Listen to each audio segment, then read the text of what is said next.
Hi there, and welcome to Class and Program Rep Training 2013 to 14. You'll need to collect your rep pack from the Butch Art Center if you haven't already done so. It contains your free 1 gig USB drive, your pen, your lanyard, and a lot of other information that you'll need to be a rep. Reception will take your name and they'll hand you your pack. So rule number 1 of being a rep is that reps are friendly.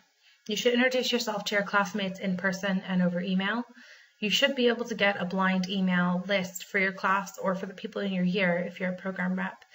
I don't have this information, your school has this information, so you'll need to email either the school secretary or your lecturer, explain that you're a rep and that you'd like to be able to contact students either via My Aberdeen or over email and see if they can give you a blind email list. The learning objectives for this session are to understand the purpose of academic representation and your role within the system, to prepare for your student-staff meetings, and to understand ways that you can increase your influence on teaching and learning as a rep. So this next section is why we're here. You're going to need to fill in some of your forms, so you will need to pause the slides for a little bit, and then we'll go into a brief discussion of the answers to these questions. It's not an exhaustive list. So if you could answer the questions for me, what do you think the purpose of academic representation is? What do you think reps have the power to do? Do you think you work in a team or alone? And then we'll come back to it in just a moment. Okay, hopefully you've gone away and entered some answers into your question form. So the purpose of academic representation at its core is to provide a link between the mass 16,000 students and the school. There are around 750 reps. So schools talk to the reps rather than talking to all 16,000 of you because it's just not practical to speak to all 16,000 students and get a sense of what all 16,000 of them are thinking at all hours of the day about how their education is going. Reps are there to give feedback on how things are going, make suggestions about how things could be done better, and share what students find is going really well, whether it's about a style of teaching, whether it's about a type of information or a type of assessment or a type of feedback that they particularly like. They are there to make sure that the student learning experience is ideally suited to most students most of the time. Reps have the power to influence decision-making on teaching and learning. So you can't just make a decision that things are going to be a certain way, but you have a tremendous ability to influence the thinking and the actions of your school, staff, of the colleges, of the university as a whole. And you do that by working with your colleagues who are on your team, in your school, in the student association. So you're not working by yourself, you're working with the lecturers, you're working with other students, you're representing them, but you're also working with them to solve problems and to make sure that good things, good practices are done more widely, on a wider scale. So the main power that reps have is the power of influence over academic staff because you have unique access to those staff. You have unique access to meetings that most of your classmates don't have access to. And if you use that wisely, you will make positive changes. You will ensure that good practice gets shared and doesn't just get left to one lecturer who does things particularly well and for most students. That person's practices can be spread across the entire university and benefit other students as well. So one of the major questions that you should keep in mind when you're considering trying to get feedback from your classmates and when you're trying to give feedback to your school is what works? This is a really important question, and oftentimes people want to focus on what doesn't work and they forget to talk about what does. So yes, your role is to identify what works well in your classes. Is there a particular lecturing style or a way a seminar is run that you really love? And is there a particular person who gives feedback that's really constructive and students really benefit from that because they're able to improve every time on their assignments? Is there a particular course text that's very, very good that you think is accessible? Or maybe there are some problems with the venues that you have your lectures in. Maybe they're not big enough. Maybe they're too big. Maybe they're not suited for the type of course that you're taking. Maybe you feel like there could be a better balance between what's covered in class and what appears on the exam. Those are all things that work and things that don't. Some things you should think about, and this is about thinking critically about how education is delivered, is do all lecturers do things the same way? And should they? What do you think? This is one of the questions you're going to need to fill in a little bit of information about what you think. So pause the slides here and go and have a think about this and fill in your question form. And then we'll come back. So hopefully you filled in your form a little bit more. And one of the things that we encourage you to think about is whether they do things the same way or not. Obviously, each lecture is different. Each lecture has a unique style. Each lecture has unique focus and their subject. Some lecturing styles and techniques for delivering information to students may work for some subjects, but not for others. That's really obvious, but it's something that people should think about. Of course, not all lecturers should do things the same way. If every single lecture was the exact same, people would get really bored really fast, and they wouldn't enjoy going to lectures. Now, there are some things that a lot of students feel should all be done standard. So things like the turnaround time for feedback should come back within 3 weeks. And deadlines should be set well in advance so you know what they are. And some students really strongly feel that lecture slides should always be available online in advance of the class. And also that lecturers should either allow students to record lectures or should put the lectures on Camtasia on MyAberdeen. There's lots and lots of different things that students feel lecturers should do just as a standard rule. And those are things that you can, as a rep, push for them to happen. Sometimes you'll meet resistance and you'll have to make the arguments in favor of those practices. You won't just get your way the first time, but that's part of what being a rep is. You're there to keep the pressure on, to make sure the school is doing the absolute best it can by its students. And if you're not keeping the pressure on, then you need to step up your game. That means that you need to keep asking questions about why things are done the way they are, or why things aren't done that you think should be done.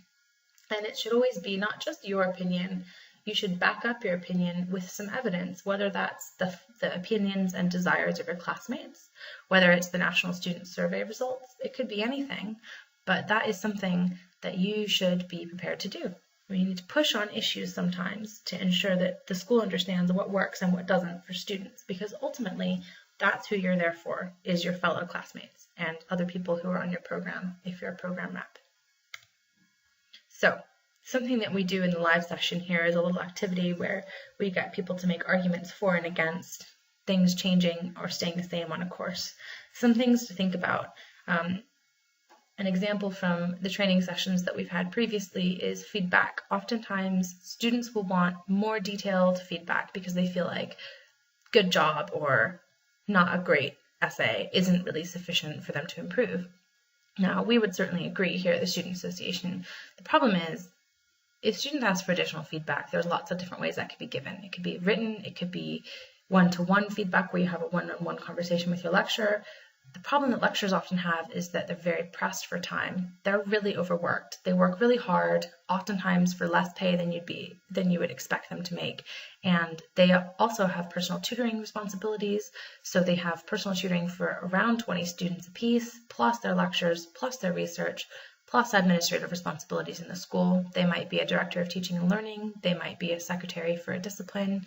And they probably also have other things that are work-related. Oftentimes, academic staff are expected to be on journal committees and boards and organizing conferences. So their time is really precious to them and also is really limited. That isn't really a reason not to give good feedback, though. So one of the solutions reps have come up with in the past that's worked really well is saying, well, we need more feedback. The feedback doesn't really help us improve. What can we do about this? And instead of just saying everyone wants more specific feedback, they actually came up with a really creative solution, which was asking the lecturer if they could have a feedback lecture. And if the lecturer would be please willing to provide some information to them about the most common issues that were found, say in an essay that was handed in, and go over that in some more detail. So everyone's together going through the feedback issues most people shared. And that was a constructive solution to that problem. People felt a lot better about the feedback they were getting. They felt it helped them improve, but it also meant the lecturer felt that they could manage that request.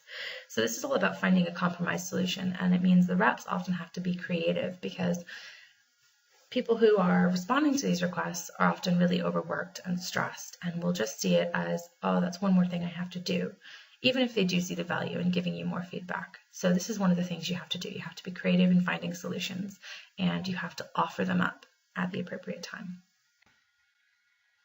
So a question people need to also think about is how students learn. Everyone learns differently. No one person thinks, learns, or wants to be taught in the same way. So the question that should always be in the back of your mind is, and the thing you should always be reminding people of in student staff meetings is, how do we help create a university and classroom experience that more or less works for everyone? Okay, that goes for the 20% of students that are postgrads, that goes for the 20 or so % of students that are international, that goes for people who have caring responsibilities and kids, that goes for people who have got all kinds of extra demands on their time, part-time students, people who have specific learning disabilities. So we need to make a university experience that most of our students can access pretty easily most of the time. That doesn't mean everything should be super easy and you shouldn't have to work hard. University is all about working hard, but this is about making sure students' learning needs are being met. Okay, so this is how we do this. So it touches back on this idea of whether lecturers should do things the same way. And this is about maybe we have some processes that are standard, even if not everyone does things identically. The university isn't run as one big central organization. It has a set of common policies and procedures. One of those is that schools are required to have and regularly meet with reps like you. But beyond that, things vary a lot between schools and even between disciplines within a school. So for example, in geosciences, you have geology, geography, and archaeology. And each one of those disciplines has their own way of doing things, their own policies about feedback, late assessments, all kinds of things. So if you are not sure about how things are supposed to be done, but you know they're done differently in your school or your discipline, then the best thing to do is try and find out if there's a policy on it at the university level. That's the kind of thing that will help you get things done for students on your course. So something that you really should know as a rep, there are student reps everywhere in the institution. Now we're just talking about teaching and learning here. We're not even talking about the other areas. So at the school level, we have school conveners and class and program reps. So that's you guys plus your school convener, or if you're a postgrad, it'll be your postgraduate college rep. At the college level, again, we have our postgrad college reps, we have our school conveners who sit on college councils and boards, and we have president for education and employability. And those people sit on teaching and learning committee meetings and college council, and they advocate for students' needs there. So issues can be escalated through school, through college, all the way to university level, where we have, again, school conveners, postgraduate college conveners, and the president for education and employability, as well as the vice president for education. These students sit on university council, and some of them sit on the university committee for teaching and learning. So every school has teaching and learning committee, every college has a teaching and learning committee, and the university has a teaching and learning committee. And all these committees are linked. So when issues come up through a school, they might get solved at school level, but maybe they'll be solved at college level if the school doesn't have the resources to solve them, or if the decision doesn't lie with the school, but rather with the college. So if there's 3 schools in a college and they're all having the same issue, it might be that the decision gets made at college level for how to solve that problem. Or it might be that all the colleges have that issue and the decision gets made at university level to solve that problem. But all along the way of these things being considered, you have students who are representing you, and you're part of that representation process. So the work you do as a rep is vitally important to the work that people at higher levels of representation do as well. So it's really important that you do your role to the best of your ability, and that you communicate well with your school convener and with the student association, as well as with your school at the student staff meetings. Quality enhancement is just a fancy title for always improving stuff, but it describes the formal role that reps play in reviewing courses and programs. So reps are considered a form of student engagement in quality enhancement. Your students, you're active in the role of rep, whether you're a class rep, a program and year rep, or a postgraduate program rep, and you're engaging in a specific thing, which is quality enhancement. You're engaging in the practice of always improving things on your course or your program. There's another example of student engagement in quality enhancement. I mentioned it very briefly earlier, but you might not have caught the mention of it. Try and fill it in on your question form. Take a moment to think, go back through the presentation if you want to, and then we'll move on. So the other thing that's an example of student engagement in quality enhancement is student course evaluation forms. This is a formal process that the school uses every single term to review how a course has gone. Those course forms tie into program evaluation forms, and program evaluation also happens every year and every term. So when students fill in or don't fill in the student course evaluation, or the SCEF, they are actually giving feedback to the school that is read by the lecturer delivering the course. So when you fill in those forms and you give feedback on whether you liked a course and whether you thought it was challenging and whether you enjoyed learning the things that you learned and whether you thought the assessment was reasonable and whether you thought the feedback was constructive, actually what you're doing is telling the lecturer anonymously but personally what you thought of their curriculum, their teaching, and how it fit into your degree. The lecturers read every single word of the comments on the SCEF, so it's really important that the comments on SCEF are as constructive as they possibly can be. That's the place to raise issues on a mass scale. If every student fills in a SCEF form and everyone says the course was okay, but the feedback was not very constructive, then that's something the school will take note of. And if you say the feedback wasn't very constructive, this would have been a better option instead of doing it that way, then the school is very likely to take that on board and try it out for next year. That will probably be discussed in the following year's rep meetings, and they will come up with a solution to that problem. If no one fills in the SCEF, if no reps go to the meetings, then nothing will change. Quality assurance is the other part of what you're involved in, and you're involved in it less directly. So it's just a fancy name for making sure that things are what they seem. The university has two major processes for checking that everything that should be done is being done when it comes to teaching and learning. One is internal teaching reviews, and the other is an enhancement-led institutional review. Now, internal teaching reviews, or ITRs, happen every couple of years. There's around 4 schools that are undergoing them this year. One is education, one is language and literature. There's several. So there are students involved in that process. There's a student on the panel, again, there are student reps everywhere in the university working on teaching and learning. And an internal teaching review looks at course and program assessment over a period of years to see how things have improved, whether things are being delivered on that the school is committed to changing, and whether students are happy with the education that they're receiving. The enhancement-led institutional review, or ELIR, is something that involves an external body called the Quality Assurance Agency. Now, if the university were to fail an ELIR or not do very well, that could be really serious for the institution. That's never happened here, and it's very unlikely to happen. Because by and large, the university does take student input and does take the quality of its courses very seriously, but it's very important that reps do their job at the lowest level, at the most basic level, because all of that ultimately feeds into how the university does on the ELIR. So the Quality Assurance Agency send a panel of people along to examine the paperwork that's submitted for the ELIR, and they ask a lot of questions of the student reps, which includes the President for Education and Employability. They ask questions about commitments that have been made to making big changes. They ask questions about how those things have been implemented. They ask questions about what the university does to support student engagement and quality enhancement. They ask lots and lots of things about lots of areas of teaching and learning. So things like the fact that we have a new library looks very good for the university on the enhancement-led institutional review. But if there's problems with the library, that would look less good. However, if the university can show that it's committed to making positive changes that students have asked for, that again looks good. So all these things link up to the work that you're doing on the ground as reps. It's not insignificant, it does matter. So where reps fit in the day-to-day life of the institution. Student staff meetings happen once a term. You go to those, or you send apologies, and you give feedback. In-class contact with students, something that you should have every day, or nearly every day.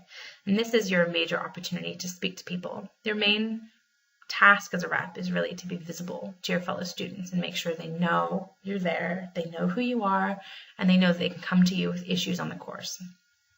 Other forms of contact with students, when you need to. This is things like email, making a Facebook group for your course or your program, setting up an online forum on MyAberdeen with the permission of the lecturer, or sending surveys around to the students. A lot of reps have used SurveyMonkey in the past to do that. You can ask up to 10 questions for free on SurveyMonkey, and that can work. Or distributing comment forms in class, which you can have copies of. Your school secretary has them, and we also have thousands of them here in Butchart. If you'd like to distribute them in class before the class begins, then get people to fill them in. You can collect them at the end, and you can actually take those comments to your student staff meeting. That's a very good way of getting feedback. SCEF, again, student course evaluation forms happen once per term. These are really important, and you should definitely encourage your classmates to fill them in as honestly as they possibly can. But keep in mind that the lecturers read these, and so comments should be professional and constructive and not personal and negative. ITRs and LER, not really something you have to deal with as a rep, but they happen once every few years, and it's worthwhile to be aware of them because when they come up, it's a good opportunity for reps to pressure to make changes that have been long in coming. There are other times, places, and ways that you will have contact with students and staff. I'm sure that you can think of a few. It's always good to try and get to know the staff in your school, and as a rep, you'll find that much easier to do because you automatically have opportunities to meet with them throughout the year. Major responsibilities of reps are liaising with staff on major and minor course developments, attending student-staff meetings once per term, communicating about the meetings, what will happen, what did happen. If you take an issue that students have raised to a meeting and the people at the meeting commit to fixing it and you don't communicate that to the students, then you're not doing your job. You have to communicate with your classmates and the people on your program, whether they're in your classes or not, about what you're doing on their behalf. Now that could be setting up a Facebook group so you can inform them of issues you're raising. That could be emailing them. It could be posting on My Aberdeen. It could be all kinds of things. Could even be making an announcement at the beginning of the class if the lecturer gives you permission, but you have a responsibility to communicate with your students about what you're doing on their behalf. Finally, you need to try your best to attend 3 out of the 5 rep councils. These are for sharing best practice. So what we're going to do at these rep councils this year is link up the things you guys are doing in your school in the student staff meetings and take on board the good examples of things going well. So if you go back to that question of what works on your course or in your program, we want to feed all the good things that lecturers are doing, feed the good things schools are doing into the university's best practice cycle. This is a higher level way of making a difference. You can make a splash by sharing things you like about the way your courses are delivered in your school. It'll go straight to the Quality Assurance Committee within the university and will feed straight into the best practice cycle. So something that you like about your lecturers' practices could actually become something the university recommends to all schools that they should implement as a standard practice. That means that you could potentially improve education for every student at this university, not just for your classmates, and that's a pretty big deal. So your tasks in service of these responsibilities. You have to talk to students. You should talk to them in person when you can, and you should talk to them over email or other electronic feedback and communication. You should ask specific questions about the course, not just things like, how's it going, or do you have any feedback? If you ask questions like, how's it going, or any feedback 10 minutes before the meeting, you're not going to get anything. You'll just get silence. That's something that reps often say, but it's because sometimes people don't ask the right questions. So alongside your form and alongside this video on the ClassReps website, there's a list of questions we recommend that you ask. You should time your questions to classmates in accordance with what's happening on the course. So don't just go in on the first day of term and say, hey guys, how's it going? Go in after an assessment's been handed in. Go in after you've had your first lab, or your first pop quiz, or your first exam, or your first essay, and say, hey, how did you find that essay? Did you have the right information? Were you happy with the amount of textbooks and the amount of reference material that was available? Did you have any questions? Did you feel confident? And once the feedbacks come back, find out how the feedback was. Do you feel like the feedback can help you improve? Do you have any questions for the lecturer about the feedback? All those kind of things will get you much better information than just asking, how's it going? Something that's absolutely important is that you need to send apologies for meetings that you miss. This is important for us if you're not going to make it to a rep council or training, if you can send us an email and just let us know, so we know that you're still there. We know you haven't just disappeared off the map, but it's really important for your school. They do a lot of work to organize these meetings. It's a lot of people who are involved, so the staff are all really busy, and oftentimes they'll try and put it at a time when staff and students are free, like a Wednesday afternoon. But if you don't send apologies, then as far as they're concerned, you've just stopped doing your job. That probably isn't the case, but you need to send apologies if you can't make a meeting, whether it's because you're sick or because you didn't have enough time, enough notice for the meeting times.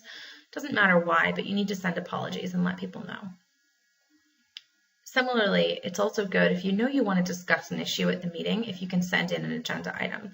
The person who's clerking the meeting is usually a school administrator, and they should allow you to put items on the agenda. Now, they might say, oh, we have a standing agenda for the meeting, but you should email back and say, well, I'd really like to discuss this specific issue. It's important to me that it's minuted, so if you wouldn't mind putting it on the agenda, please, that would be very, very helpful. Okay, and then when you're at the meeting, participating actively, whether you get student feedback or not. So you may not get a response to your, hey, how's it going on the course questions. You may not get any feedback. You may not get a response to your survey if you do a SurveyMonkey. You may not get any comments on Facebook. You may not get any responses in class. That's okay, but you have to say that. You have to say to them, look, I didn't get any feedback, but I think this might be an issue and it's something we should look into. So sometimes you'll have an instinctive guess about what an issue might be or whether something's going well. And if you don't have any feedback, then comment on the positive things about the course. Say, you know, things seem to be going pretty well. I haven't had any concerns raised with me, but this one thing you do is really good. People seem to like it. So please keep doing that. Representation is a cycle. You are always in a process of identifying issues, developing and suggesting solutions to the school, and following up. Always follow up. If you don't follow up, people won't know what's going on. And if you don't follow up, you may as well not be doing anything, because if you don't communicate about what you're doing as a rep, then no one will know. It's kind of the old adage of, if a tree falls in the woods and there's no one there to hear it, did it really fall, or did no one hear it? The answer to that question is that it's irrelevant, because no one was there to hear it. Giving feedback is something that you have to do a lot as a rep, and it's important to remember that you're dealing with people who are professional. So everyone in these meetings is an adult, and everyone in these meetings is a human being with feelings, and everyone in these meetings takes their work seriously. So most students take their work seriously. I guarantee you academic staff take their work very seriously. When you give feedback, give accurate feedback, okay? And be as specific as possible. Give examples. When you give feedback, be balanced. So don't just give negative feedback. Try hard to find something positive and make it constructive. If you have to identify a problem, offer a solution, okay? We want reps to be solutions people, not just people who mention problems all the time. Part of your job as students is understanding what works and what doesn't, but part of your job as a rep is actually suggesting solutions to the problems people come to you with. So you have a unique insight as a student, and also as a student people talk to about how things are going. Therefore, you need to use that to suggest good solutions to the problems. And if you don't get a good response to your first solution, to negotiate. Okay, don't just take no for an answer. Negotiate. Come up with an alternative. Don't just leave an issue lie if lots of students have come to you. And finally, the most important thing here is that feedback should be depersonalized. And I'll talk a little bit more about this in a minute, but you should not be giving personal, private information in SSLC meetings. They're basically a public meeting that's formally minuted, and it can be very embarrassing and very hurtful for lecturers to find out that students have a personality issue or conflict with them. It's important to be very polite and professional. And you can be matter of fact, but you should also try to be kind and remember that you're dealing with people at the end of the day, and they have feelings and they care about their work. So if you approach it in a collaborative way rather than a critical or negative way, you're going to get better results. Communicating well. This is something that's really important. And oftentimes reps actually kind of get things a little bit wrong here. So in emails, you should always use a formal salutation, okay? Dear professor, dear doctor, dear John, not hi there. Always use a greeting. Don't just start your email. Think about when you're communicating in person, how to raise issues. Maybe you should raise it privately if it concerns an individual's behavior, demeanor, or personality. Or something we often get issues around is we have a lot of international students, and we have a lot of international lecturers, or we have lecturers who are maybe from the Aberdeen area who have a really strong Aberdeen accent. Now, everyone can struggle sometimes to understand what's being said, but in a meeting, you shouldn't raise an issue with somebody's personal accent or the way that they are as a person. That's something you should address privately, because that can be quite embarrassing and people take it quite personally. You should only raise issues in a meeting if it concerns course content, clarity about deadlines, feedback, things that actually have to do with the course itself. If it's about the person, talk to them first, one-to-one. Something that reps also need to know is when to escalate an issue. So sometimes you'll raise a problem and you'll basically get a really discouraging answer. Either it won't seem that people are listening, or you just get no without a reason. If you ask for something to be changed, then you should get a reason for why it can't be, if it can't be changed. You shouldn't just get a no. You're always entitled to ask why, and you're entitled to understand why and to be told why. So if you get nowhere raising an issue, you can escalate it, take it to someone else. You could take it to a different lecturer related to the course. You could take it to the program coordinator. You could take it to the secretary and ask for a meeting with head of school. You should also escalate if you get a rude response. And that is something you have to do very carefully. And I'd ask that you probably please contact the Students Association for some help if you get a negative response. And also if you just get a no, and it seems like what you're asking for is reasonable, but they just say no. Because sometimes there are things you may not realize that are happening behind the scenes, and there's a reason they're saying no, but they don't want to share it with students. You should always bring someone else in if you aren't sure what to do about something. Don't just get frustrated and leave it.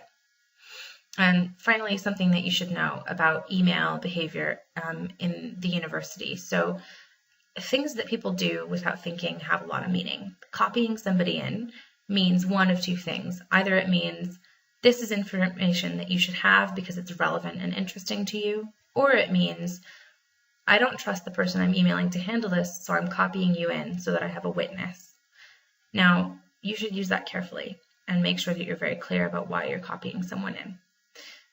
Blind copying is a similar kind of thing. Blind copying means the person who you blind copy will see what you're saying, but the person you're actually emailing won't see that you've blind copied them in. So they won't know that the other person knows what's being said. That is really something you should not use unless there's a real reason to secretly inform another person about behavior that you think is unfair or unreasonable. And finally, when you sign off emails, you should always sign off your emails. There's lots of appropriate greetings and things that are professional. Oftentimes using regards is kind of a polite way of being rude in the office. So unless you want to be rude, potentially, I would avoid it. Kind regards is fine, but regards is kind of the equivalent of a two-fingered salute in office speak. Sincerely is fine. Many thanks. Thank you very much. Even casual forms like cheers or anything else that you can think of, ta.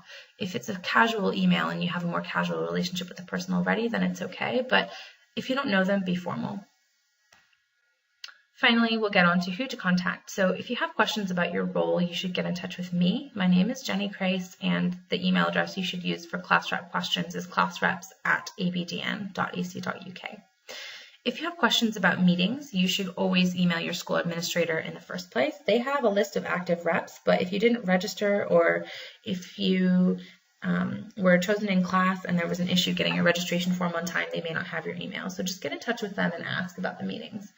And finally, if you have questions about issues on your course, we can't sort anything out for you about your course here at the Student Association. We don't have control over what happens on courses, so you should email your lecturer in the first instance. But what we can do is help you escalate things if you have problems. So finally, we've got on to what's next. So the Class Rep Conference is on the 6th of November, and that will take place in the King's Auditorium. There is a draft agenda in your rep pack, so you should have a look at that. And there's a variety of activity streams that reps can get involved in this year. So curriculum reform, which is like 6th century and all those different courses, sustained study and things like that. We're developing an assessment method for that. So if you want to be involved in evaluating the success of 6th century courses and the success of sustained study, then let us know. If you're interested in getting involved with feeding back on how the personal tutor implementation has gone, let us know. It's a new system, and there will be some issues where it does work and some where it doesn't. My Aberdeen awareness and use. If you want to know more about the potential for My Aberdeen and you'd like to encourage your school to use more of the functions, then we can do some training with that. And finally, if you want to get involved, it's a one-source project. They're moving in a direction of online advising. It's called the Student Life Cycle, and you can get involved in actually testing out the beta software for that. So if you have an interest in doing something like that, then you should get involved. Okay, if you could please fill in the feedback questions, then we're all finished here. Thank you so much for your time. We really appreciate that you've become a rep and wish you the best of luck. If you have any questions or concerns, do let us know. Thank you.